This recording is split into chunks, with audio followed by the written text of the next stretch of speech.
Hello and welcome to Closing Trades right here on ET Now with me, Aisha Faridi, Ajay Sharma in the studios and Kunal as well. And what a day this is turning out to be. You wouldn't want, the week to close any other way. We're almost close to that 20,000 mark, 19,900 already here on the futures. The ICRR announcement is now out of the way. The Reserve Bank is going to scale it back in a phased manner. And that's something that the street has digested already. So you're seeing a big relief move in banks. I mean, to say that the benchmarks or rather some of the large heavyweights were not already supporting the market. They already as it is were. But a fresh move coming in from the banks has really propelled the Nifty forward. Just take a look at what's happening within the telecom, the power and the financial sector. Look at the move coming in on some of these private banking names, for instance. Look at the intraday graph on ICICI Bank. That spurred up a good 970 level is where it's currently now trading at. In fact, the entire banking pack is holding out very, very smartly as we speak right now. So good spurt coming in there. Bajaj Finance, you've got an SBI, HDFC Bank, IndusInd Bank. All of them have shot up to their day's highs. And then, of course, there was key, heavyweight support and cushion with names like L&T, which is now at a new high. It's up over 7% this week alone. And that for a stock with this kind of a weightage is definitely meaningful. I think single-handedly L&T has kept the show alive for the Nifty. That said, the power play really continues. So anything to do with power, be it a Coal India, NTPC, REC, PFC, all these stocks are abuzz within the liquid universe as well. In fact, Picture not only perfect, that, Ajay. In fact, Aisha, you would see that second day in a row, we are looking at non-PSU bank movers from the PSC index. NTPC, ONGC, BPCL. In fact, SBI Life Insurance is actually a PSU company, right? They are witnessing very good buying for the last 2-3 days. So that's something to watch out for. In fact, mid-cap, small-cap are also coming along. But the point to note is that between last Friday and this Friday, we've added almost 600 points on the Nifty alone and about 1,000 points on the Bank Nifty. So let's take the discussion forward on markets and trades. This was a very, Kunal is there and Shilpa Rawat on derivatives. Hi Shilpa and Kunal. Kunal, come to you first.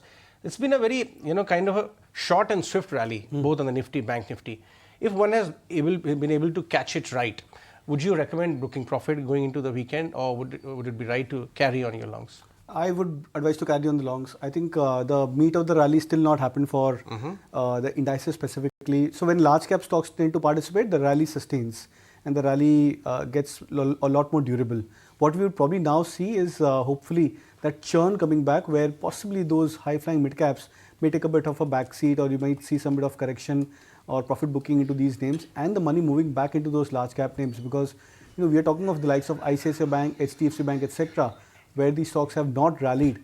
So when these stocks pick up pace, you're going to expect that this could be at least a 5 to 10% up move for many of these banking names.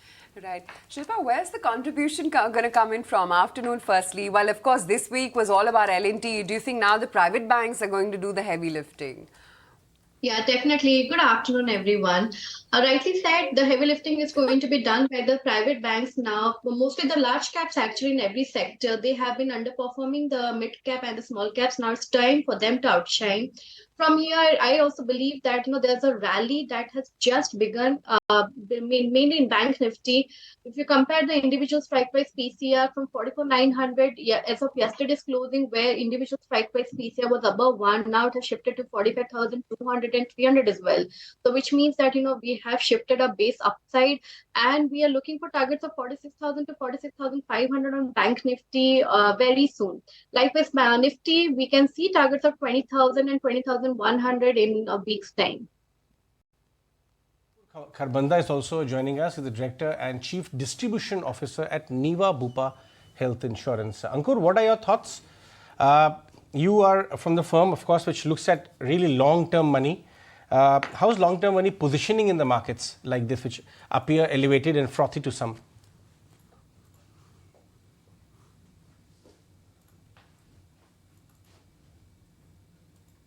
Ankur, can you hear me? Oh, did we lose that line with Ankur?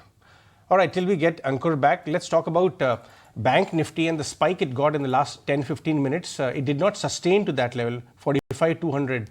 Where do you see ending the day, Kunal, on Bank Nifty? Is there a clear trade there?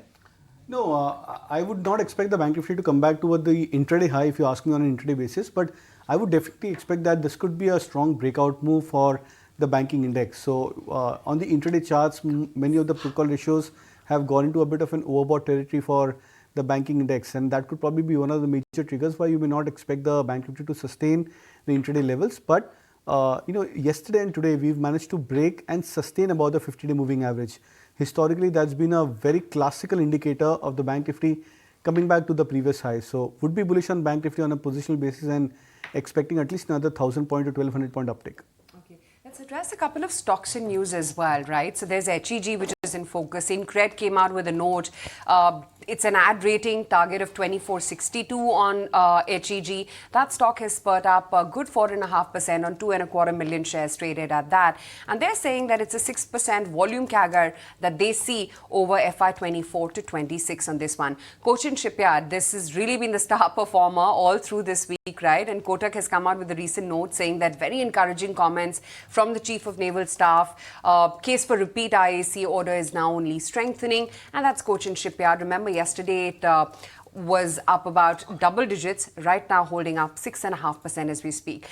And talking about shipbuilding names, Mazagon Dock, that's at an all-time high, a 20% move yesterday. It signed a ship repairment agreement with the US government, and what a smart follow-through you're seeing on this stock, 8.25% higher after a 20% move yesterday. And then, of course, Havells as well. This continues to be a darling off the street. UBS maintains their buy with a target price of 1,900 on this one. They're saying the width of electrification to tier 2, tier 3 cities is what's going to add value for Havells here. Kunal, let's revisit some of these buzzing names and have to start off with Cochin Shipyard and Mazagon Dock. Follow through next week too, you think? Well, I think not exactly. I would not expect. I would not be too much bullish at current levels. So, for traders who are looking to buy fresh, you have to drop your position size over here, even though you expect that the momentum would continue for these names for some more time. Because, when you see RSI levels today, for example, is almost at 90 to 93 for such kind of stocks, you're bound to get into a skewed risk reward, which may not be a best entry point for these names. But from the other names which you mentioned, I think Havells is something which is very interesting. It's come out of a 4 or 5 month of consolidation, a triangular pattern breakout, and more classical in nature because the stock has been adhering to the resistances and the supports in a very classical manner almost on a regular basis over this last 4 or 5 months of consolidation. So I'm expecting that this could be a breakout move for Havells, which could sustain for at least another couple of weeks, if not more. One thing which stands out in that commentary, Kunal, actually for our viewers also, it's important to note that Havells, after a very long time, has guided to improvement in demand in tier 2, tier 3, saying that tier 2, tier 3 customers are actually asking for higher value products where margins are higher. In fact, specifically, they also go on to say that they believe margins have an upward bias from here on. Plus, on top of that, there's also another wires and cable company which is just on the cusp of debuting on the D Street, RR Cable, that is making the buzz on the street that it be around 45-50 times 1 year forward. It will make some of the existing companies like Havells look relatively inexpensive, and that's the additional boost coming in on Havells. But REC, PFC, I don't remember the last time we saw 10-12% up moves in these two big heavies, which are PSU companies, yes, but if you look at the valuation, they are not mid-cap or large cap, they are mega caps already. PFC and REC both. On the FNO side, Shilpa Rawat, what is happening in the derivative side? Are people just piling on with long positions? Also on the option side? At REC and PFC now above 300 in futures. Now it's a fresh breakout again, and you are expecting targets of 325 to 330 zones, probably this series as well. Talking about REC is well placed at 240 to 45 zones. It has a very strong support, cluster of supports building up, which also indicates that there's a lot of upside for the stock, and you can expect targets of 300 reachings as well for the stock. Okay, let's address another segment which is really propped up in trade, and let's address what's happening with the non-life insurance. And, from the year-on-year growth that we've seen in August to the performance that we had in April to August period, Sharad, in fact, is waiting by with all that data analysis, and he joins in with that. Well, yes, in focus we are having the non-life insurance sector, and do remember this is the month of August coming in. The entire industry, if you look at it, the numbers are overall 14% up. When it comes to the private sector, it's almost 15.5%. But for the PSUs, there's a lag coming in of roughly more than 7% growth. Now, of course, looking at the companies itself, we are having Star Health, where the premium has gone up by as high as 19%. While also for New India Assurance, the premium has gone up, but not so much, roughly almost 2.6 odd percent. When it comes to ICICI Lombard, that is where the chunk of growth is being seen, roughly 16% on a year-on-year basis. And if you look at the up to August performances for New India Assurance, it's a 7.7% growth. But for ICICI Lombard and Star Health, the range actually goes between 18 to 19 odd percent. So strong numbers coming in. But now let's look at the market share, how that has moved out, and that is very important, especially for the New India Assurance. They have seen a strong market actually going up, market almost by 100 basis points, while ICICI Lombard did see a correction coming in almost 9.37%, and Star Health, that has also gone up by almost 4.76%. Now, in terms of the PSU general insurance players, over here we see the numbers coming in. There has been a slight decrease in the overall industry as well, roughly 100 basis points, while the private has actually gained, and it's more than 50%. Now it's sitting at almost 54 odd percent. Okay, in fact, let's get that commentary which has come in from the house of UBS on Havells, which is leading to that kind of move, from Vinny joining us from the research desk. Vinny, tell us, what did UBS notes say? So absolutely what they are highlighting in terms of this buy rating is that, and given a target price of 1,900 as well, one is the factor in terms of the shift that is coming in the consumer, especially in the tier 2, tier 3 cities. They are highlighting that, consumers are now picking up more of the commodity products that are more in terms of better quality products or rising quality trend from the consumers, as well as in terms of the wider electrification, width of electrification in tier 2, tier 3 cities, that has improved as well. Other than that, what they are highlighting is a shift of the consumers towards a multi-format retail store, which does work out well for Havells and creating a growth opportunity for Havells as well. Other than that, the company said that they will be continuing to nurture multi-brands to tackle the competition that has been rising as well. And in terms of Lloyds, what they are highlighting is that Lloyds, they will be profitable and should be seeing a recovery over there, as well as the margins will break even as well. The EBITDA margins expected within a time period of almost a year is the highlight coming in over there. There's a strong confidence from the management in terms of this margin recovery, pre-COVID levels, driven by normalization in terms of the commodity prices, improving demand trends as well. Exports is going to be a focus area for them in terms of growth as well. And what UBS highlights that they believe that because of all these favorable demand trends, penetration, capacity-led growth and margin levers will be something that is positive for them, and Havells could do well in the next 12 to 24 months as well. Because of all this, they're maintaining a buy, target price of 1,900, and look at Havells trading at a 52-week high today. Okay, we'll address all those buzzing stocks. Vinny, thanks for highlighting the UBS note on Havells. That, of course, is a big buzzer in trade. The Nifty standing put at that 19,800 level, and the futures continue to cling on to that 19,900 mark as well. We'll take a very quick break. When we come back, discuss all the buzzing stocks in trade.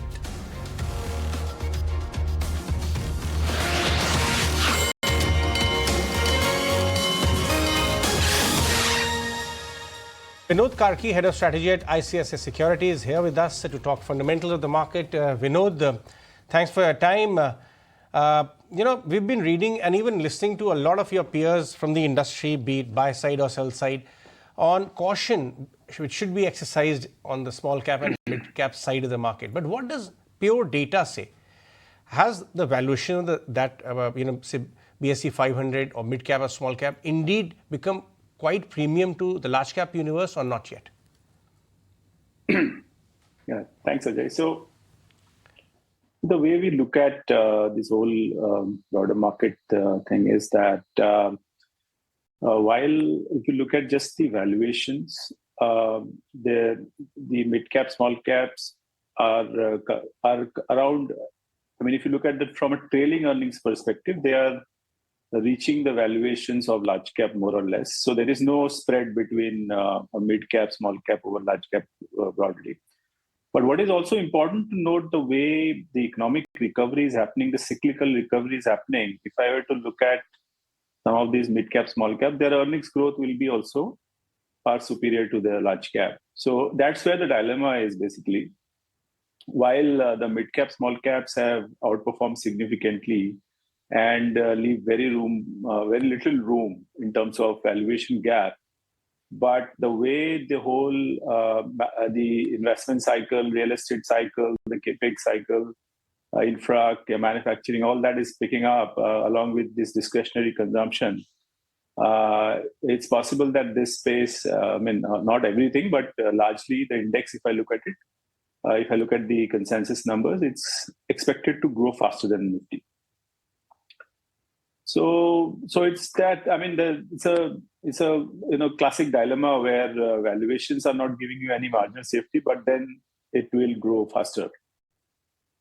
In fact, we were chatting with Sahil Kapoor as well on whether or not it's time to be a little cautious as valuations now seem stretched from DSP Mutual Fund. Let's hear out his, view, because he believes that broader market rally has become a little stretched. This is, I think, about 5th month of rally for small and mid-cap stocks. Usually, we've seen 6 and 7 months is where they tire out historically.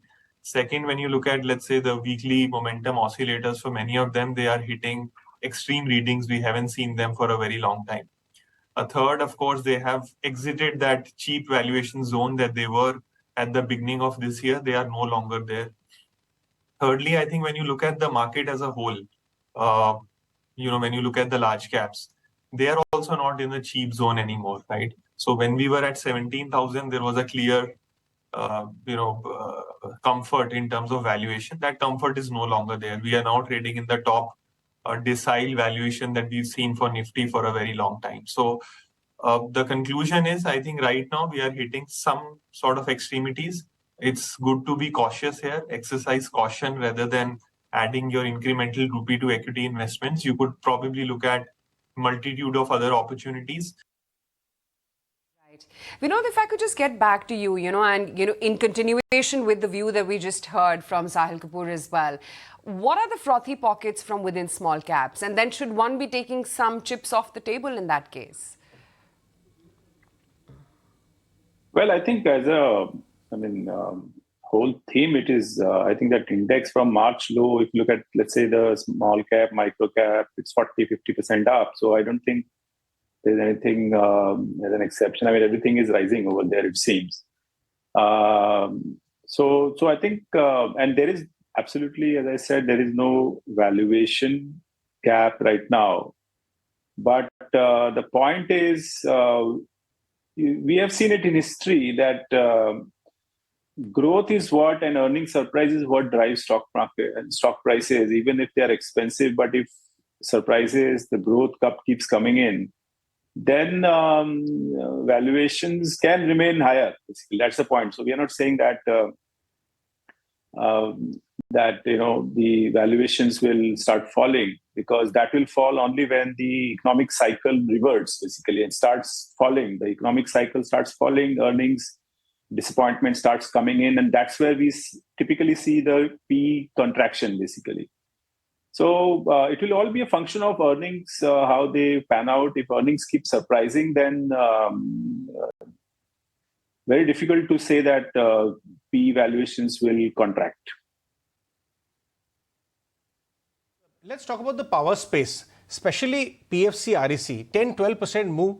REC management was talking to us the other day on the channel and was telling us that they would go net debt-free. A lender talking about becoming net debt-free. And look at how valuations are from 0.5 book have become almost close to 1-time book. Do you see scope for further expansion of valuations in PFC REC because of stemming of T&D losses and good recoveries? Yeah, so price to book ratio has a strong fundamental correlation with the return on equity and how the earnings, will look ahead, basically. So, in fact, a lot of these companies which are driven by book and are at reasonable price to book, and as the outlook for return on equity and growth continues to pick up, I don't see why the price to book should contract, basically, especially when they are not way above the 1 or 2 level, basically. So something at close to 1 price to book, as you said, and earnings visibility improving. So earnings outlook will be the thing. If these companies keep delivering on earnings ROEs expand, are at respectable levels, then price to book at more than 1, 2 is, I mean, it could move beyond 1 for sure. Your sense on the charts for, the likes of an NTPC, a Coal India, PFC, REC, is the rally here to stay? I believe, yes. I believe that the rally is here to sustain for Coal India, for NTPC, ONGC, and such other names. These are PSU stocks, and we've seen what's happened to REC, PFC when these stocks managed to break out of their 8-10 years of downtrend consolidation for themselves, and these stocks went through a different kind of a trend for themselves, something which they have not witnessed over the last many years. I believe NTPC, Coal India, etc. are showing signs of such kind of a breakout. Now, what happens is in every part of a trend, you would probably see excesses being built up for the stock prices, where these stocks come back into overbought on the charts and then they still cool off. I think we saw a part of that happening for PFC, REC last week, where these stocks corrected some, I think, 20 odd rupees, 25 rupees respectively for these names. BHEL went through a pause, a correction of 10, 15 rupees. Just to give an example from the PSU pack. So these kind of excesses would keep on developing, but I think for a longer term trader, trying to take advantage of that dip would be a more beneficial strategy. All right. Vinod, one last comment from you. Which part of the market do you see really bombed out valuation? Something which nobody is ready to look at.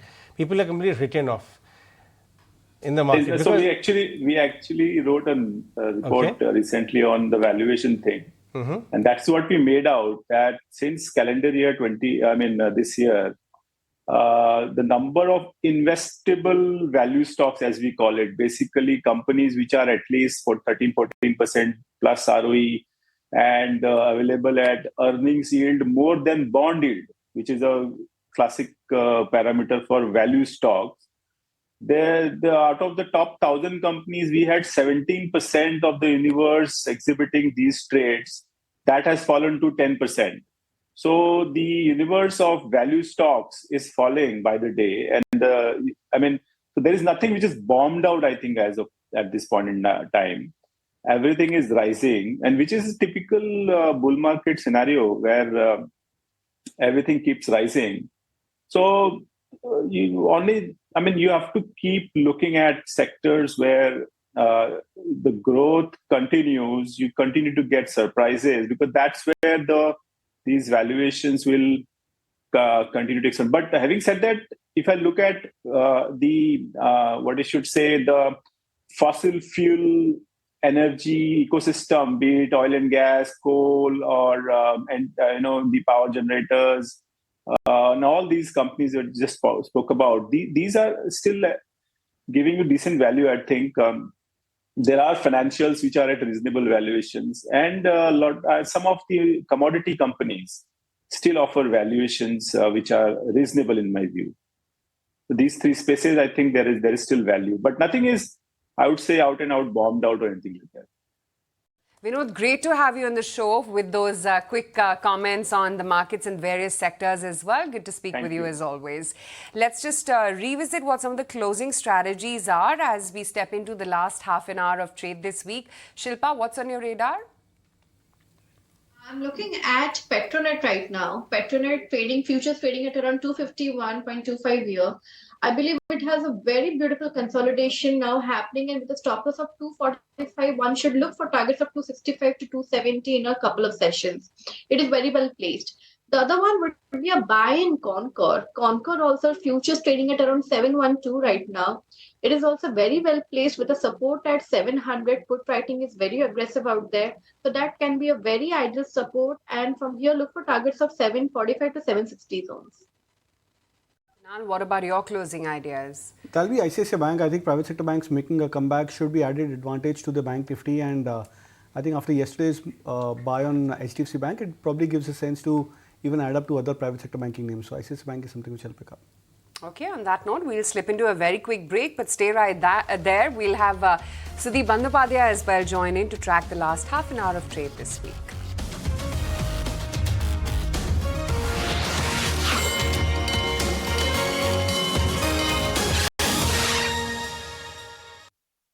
closing trades right here on 80 now. We're holding on to the closing trades, a little bit ebbed off from the top, but we're largely maintaining that 19,900 level, at least on the futures. 19,825 now on the Nifty spot. PFC, by the way, is up 12% now. REC is almost staging a move towards that 10% gain mark. Havels is up nearly 6%. And how could you have ignored BHEL? This has also been quite the star all through the last fortnight or so. Another 5.25% move coming in on BHEL right now. That's just phenomenal a move in the entire cap goods and power space. But on the charts, my colleague Ansh has observed that the Sensex briefly crashed by 4% intraday today. What happened? Why did that happen? Let me take it across to him and find out exactly that. Ansh? Sure.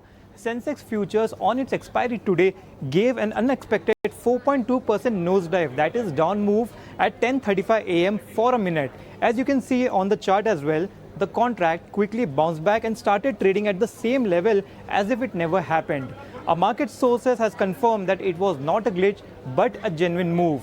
Such sudden moves are called as freak trades or flash trades. This can happen due to errors, market hiccups, surprising news, low trading volume, or even due to algo trades. We have reached out to BSE for clarification, but we haven't heard anything back from them yet. We'll inform you once we get some clarity or information on it. That's a very good observation, Ansh. I must tell you, we may just spend a 30-second more on that one. Kunal, remember, who will foot the bill is the question. Yeah. Last time I remember there was a domestic brokerage, MK if I'm not wrong. There was a kind of a fat finger event and some 300 crore or something. Eventually, I think the company had absorbed it, but the guy obviously had to find a new employer. But the other risks of algo, what exactly? How do you see this event? Yeah, these are the risks of algo, and I'm sure that with such kind of an intraday trade, there would be a lot of mark-to-market loss as well as actual loss to option traders, because on an expiry day there is heavy positioning on option side, both on the sell as well as on the buy side, and when you see such kind of freak trades, it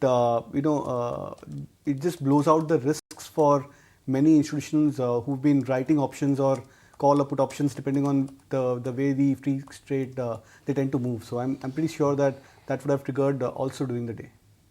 Okay, that's the aberration that you had in the Sensex and the reason why that happened. Let's just take stock of what Reliance as well is up to, because news out on the wires that Reliance and NVIDIA have partnered now to advance AI in India and for India. Under this partnership, NVIDIA is going to be providing access to the GH200 Grace Hopper super chip and another cloud data as well. And look at Reliance finally staging a comeback, spike up coming in there at 24.48 is where Reliance is. Sudeep Bandhopadhyay as well joins in on the show. Sudeep, hi. It's a problem of plenty, I guess, within the industrial space, right? But let's start off with the pure play cap goods names, be it L&T, BHEL, or even the smaller ones. What do you buy more? And do you buy at all more at this juncture after the kind of spurt and run up that these stocks have seen? Well, I think, it's a confluence of factors which has, kept these stocks moving. As far as L&T is concerned, we have been talking about the hydrocarbon, opportunity which is there, definitely there for L&T, and that has started materializing. Look, with global oil prices moving up and almost, hovering in the range between 75 and 90, I think a lot of opportunities will and are opening up in the Gulf, and pretty much those hydrocarbon opportunities have started crystallizing for L&T. I won't be surprised if there are more such opportunities coming L&T's way, because they have a name in this market for quite some time, and they're one of the well-reputed players in this space. So as far as L&T is concerned, I think it's only execution. All of us will have to focus on the execution efficiency of L&T. There will be no dearth of orders or the order book, size. So execution will be the key, and I think if somebody is willing to take a long-term bet, L&T definitely is a good buy. There may not be any miracles in the short term, but if somebody is having, let's say, 2 to 3 year time horizon in mind, even at current level, L&T is a good buy. I will say the same thing for some of the other cap goods companies like Siemens and ABB. I think it's a secular positive cycle for cap good companies. The appreciation and the opportunity may not be as much as what is there for L&T, but even ABB and Siemens should do well from current level. So somebody with 3-5 year horizon, ABB, Siemens at current level does look good. As far as BHEL is concerned, I've seen the excitement around BHEL. They've been winning orders left, right, and center. They definitely are the big beneficiaries of rejuvenation in the thermal power space. NTPC has been placing orders on BHEL, and the stock is definitely excited. I have, why should I single myself out?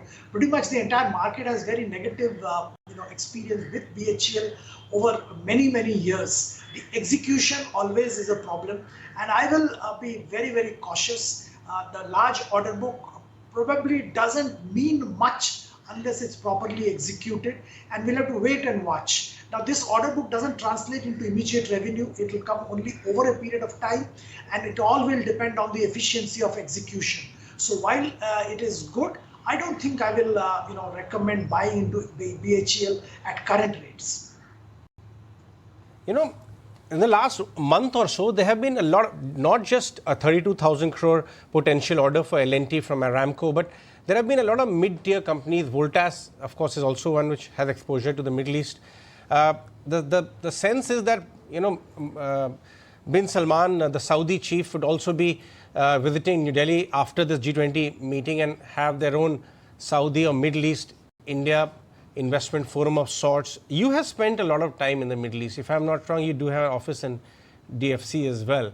You understand the psyche there. Do you see a lot of beyond oil and hydrocarbon related businesses also seek partnerships here in India? Which are those sectors where those flows will go? Well, absolutely, Ajay. I think there is a big talk going around putting up a rail connectivity between the multiple Gulf countries. And if that does materialize and some such announcement does come in, I think it will be a big game changer for Indian railway related companies. We've been seeing these stocks getting excited based on the orders they're getting in India. Now imagine on top of that, if they start getting orders from the Gulf, I think these companies will move to a different level. Of course, the entire Gulf region, particularly UAE, Saudi, are kind of competing for projects and execution. Both of them are putting up fantastic world-class or world-beating infrastructure in place. So the entire infra space operating companies have a great opportunity for the next couple of decades probably in the Gulf. And some of them, as you rightly said, L&T, Voltas, many other Indian companies are also establishing themselves there or already established there. They will have great opportunities. So there is definitely a boom in the Gulf, and the beneficiaries will be the companies which are established there.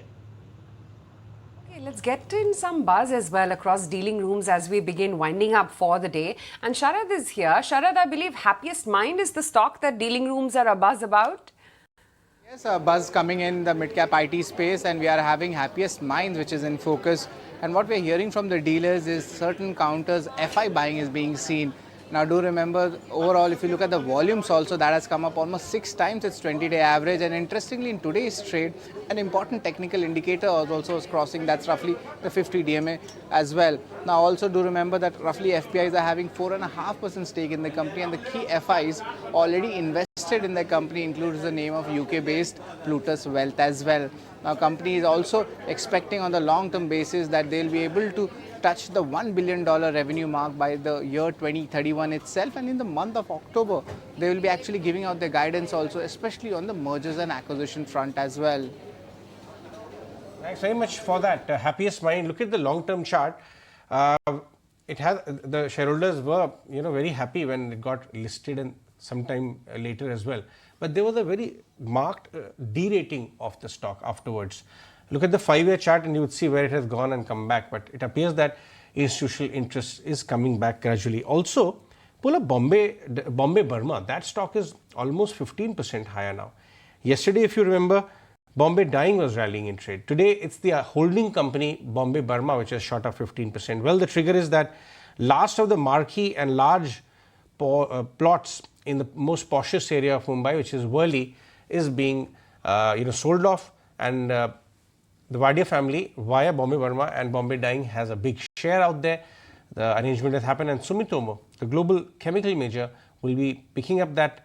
So the value will be captured here, and that's why the buzz on the street is that Bombay Burma could give out a big special dividend. So re-rating move happening over there. Shilpa, this is not a FNO stock, it's a cash stock, but volumes have picked up and there is interest there. What do the charts tell you there?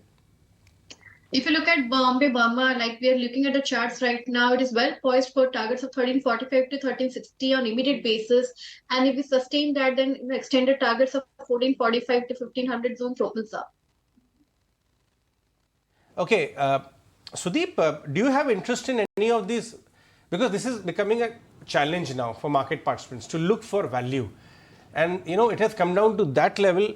People are looking for holding companies, which actually usually trade at a 50 to 70% discount to operating company, because nothing is cheap or deep value anymore. So probably might as well try your hand at some of these holding companies. Is any of the holding companies on your radar? Well, I think one can look at Godrej Industries. I think they have all the other Godrej companies holdings in that company. And pretty much all the operating companies in the Godrej group are doing pretty well. So Godrej Industries from a holding company point of view also can be looked at. Apart from that, as such, not many holding company comes to my mind. Some of the holding companies which have got fantastic holdings are not in the public domain. So there is not much one can do about it. Okay, that's the take coming in on some of these holdcos which are finding the fancy in the market. But let's just revisit what some of the other buzzers are, and continues to be the likes of a PFC, REC, Havells, BHEL. It's pretty much, more of the same that's actually putting on more weight and contributing to today's move. L&T, of course, is now charged up about 2% or so. Tata Motors, Hero MotoCorp, even Reliance has spiked up a good 1% as we speak right now. Shilpa, if I could just quickly get a chart check going on Reliance, which has finally seen a spurt. Of course, news-based move because of the news on Nvidia and the semiconductor chips. But that, along with HDFC Bank, which has slowly and gradually finally seen a rebound all through this week. The big boys, Reliance and HDFC Bank in the market, they are the one that they are the one rallying up, and which is why we see the indices making highs now. Talking about HDFC Bank, we have seen this move coming from 1590 zones very strongly towards 1630. From here, I'm expecting a target of 1660 to 1680 zones in a couple of days sessions here. Talking of Reliance, we can expect targets of 2500, but it has to sustain 2480 to 2500 zones for higher targets of 2550 to 2600. The support comes very strongly at 2420, so one can attempt along here and stay intact. Right, okay, that's the take on Reliance as well as HDFC Bank. What's not looking good today? Let's see that as well. So you've got a Glenmark, Lalpath Labs, largely pharmaceuticals has been a little bit on the sidelines today. And the same can be said about technology too, although this week was not all that bad for the Nifty IT constituents. But today you're seeing a flat move for Infi, marginally soft for TCS, and that can be said about the rest of the IT pack as well. Sudeep, you track some of the mid-cap IT names very carefully. Still a buyer there, still adding positions? And if so, what is it that you would recommend within the entire IT gamut? Well, Aisha, we are looking at the sectors which are rapidly progressing and where the demand is pretty strong. And the IT companies, mid-cap IT companies which are servicing those sectors are in our radar. So one sector which definitely becomes attractive is travel and tourism. I think there's a hotels, travel, tourism. There's a major boom going on world over. And the companies which are catering to the needs of software and technology needs of this sector definitely are and will do well, continue to do well. So Coforge is on our radar. Railtel Systems is on our radar. And if you see the commentary and the performance of these companies last quarter, or the management commentary post the results, it's pretty much clear that they are on a very, very good wicket. And These shares, though at elevated valuation, but still can be picked up based on the coming growth potential. Sudeep, Morgan Stanley put out a very interesting note today saying that one of the biggest issues of the concerns of the industry, which is, orders drying up and order book looking weak, if I can call it, for IT companies, seem to be turning the tide. And now visibility is emerging for the second half. Meanwhile, without even listening to the management, the stocks have rallied from previous quarter to now almost 20-30%. Mid-cap IT, large cap, anything on that universe which you like right now on valuation basis? Well, I think if you look at what's happening, I think valuation-wise, Infi is looking attractive out of the top IT companies. And there has been order wins. I think TCS won the JLR contract. Infi got, I think, the Liberty contract recently. HCL Tech won a large contract a few days back. So yes, the order wins are coming. And, relatively valuation-wise, Infosys is looking attractive. But having said that, I think I will still reiterate what I've just mentioned to Aisha, that I would like to focus on mid-cap IT companies which are catering to travel, tourism, hospitality sector, and opportunistically take position there. Okay, that's the take coming in on some of those IT names. But it's all eyes on G20 now, right? That's where the action is, New Delhi. So with the summit just about around the corner and officially kickstarting tomorrow, beautification of Delhi and NCR region is also in its last leg and in full force. In fact, let's take it across to Samir and find out what's happening in Delhi. For the first time, India is going to host a G20 Global Leaders Summit, and to make it more impressive, each and every corner of Delhi has been beautifully decorated so as that when the foreign delegation comes in, they can get a glimpse of India's tradition, India's culture. To show you a glimpse, to show you an example, right now we are standing here at Mandi House here in New Delhi, and if you see, this is a metro station, a Delhi metro railway station that you see, but it has been beautifully decorated. The painting that has been done over here, it depicts the India's culture, the India's tradition, and it has been done so beautifully that you will be really amazed to see that what sort of intense labor that has been put in, the intense time that has been put in, but this is all just to showcase India's tradition. So this is just one metro station, and this sort of hard work, this sort of beautification has been done across Delhi at multiple metro stations. And the way if you see the street, they look so beautiful. See the greenery and see the movement, see the entire system that has been put in place. This looks so beautiful, and that is all because when the foreign delegation comes to New Delhi, they come for the Global Leaders Summit, they should feel that India has changed a lot. India is on the track, is on the path of development, and this all should also reflect. And not just this, now let me take you to the security aspect. So if you see on the right and left hand side, the paramilitary jawans have been deployed. Towards my right side, the Delhi metro station is there, and the paramilitary jawans have been deployed at each and every distance so as to ensure that the security remains paramount, no problem should be there. When we talk about the Delhi metro aspect, so Delhi metro will start functioning. The services will start at 4 a.m. from 8th of September till 10th of September. Well, all decked up for the G20 summit. That was Samir reporting right outside the DMRC Center in New Delhi. In fact, let's shift focus and, let's also talk about what really is happening at the Bharat Mandapam, and to get us a ground check from the exhibition pavilion highlighting India's digital payment initiatives, namely UPI.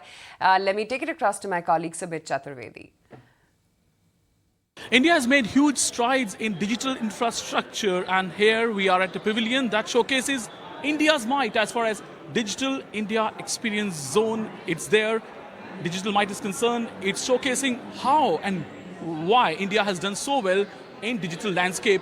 And for more, we are joined by Mr. Ankit Goyal. He represents Paytm, and he is the one who is showcasing here also what is happening. Ankit, what is this pavilion about? What is your pavilion about? Sure. So this is this pavilion is for delegates to experience the power of real-time digital UPI payments.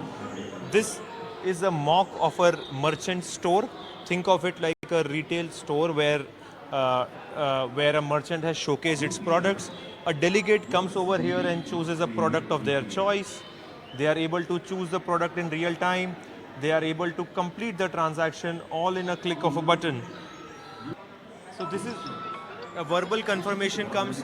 Foreign delegates are mesmerized by the power of real-time digital payments in India because of this. So the primary aim of this whole pavilion is to showcase the delegates who are coming from many countries that how much India has advanced when it comes to digital payments, digital taking it to the masses and to the last level, basic ground level. Right. That is true. And I would like to acknowledge the work which is done by the government, the RBI, NPCI, Ministry of IT. They have really paved the fantastic architecture on which consumer applications can build and to the benefit of everyone.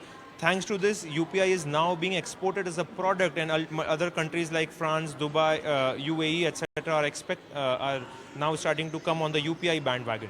So here we can see India in different forms. India is not just a country where goods and trade happens. It happens through digital infrastructure, using Paytm, using digital wallets. Well, these kind of facilities are not available in many countries across the world to this level where people, a normal common man, can also do this. Well, India's decade, as someone said, and of course our digital flag flying high at the G20. But before we begin winding up for the week, let me quickly take it across to Shilpa and get in some BTST ideas if she has any on her radar. Shilpa? One of the most attractive BTST for me right now is like I'm liking two stocks. One is HDFC AMC. If futures trading at around 2535, I believe it can do 2580 to 2600 zones in a couple of sessions. So that is one BTST or a couple of sessions trade very likely. The other one would be Polycab. Polycab futures also trading at around 5225 right now. Keep a stop loss just below 5200 and look for targets of 5300. Right. Okay. That's Polycab, and that's a resounding buy coming in. Sudeep, would you like to leave us with any of your bullish calls or even, bearish calls for that matter? No, I think, in this market it's extremely difficult to give a bearish call. But as far as I'm concerned, I will recommend investors to avoid the, highly charged defense stocks, particularly the shipbuilding stocks at this stage. They're great companies, have done great for the investors, but at current valuation, whether it's a Mazagaon shipyard or a Cochin dockyard or a Garden Reach, is definitely avoidable. On the other hand, some of the, as I mentioned, some of the infra-related companies or construction-related companies or building-related companies can be looked at for long term. One company I would like to leave here is Welspun Corp.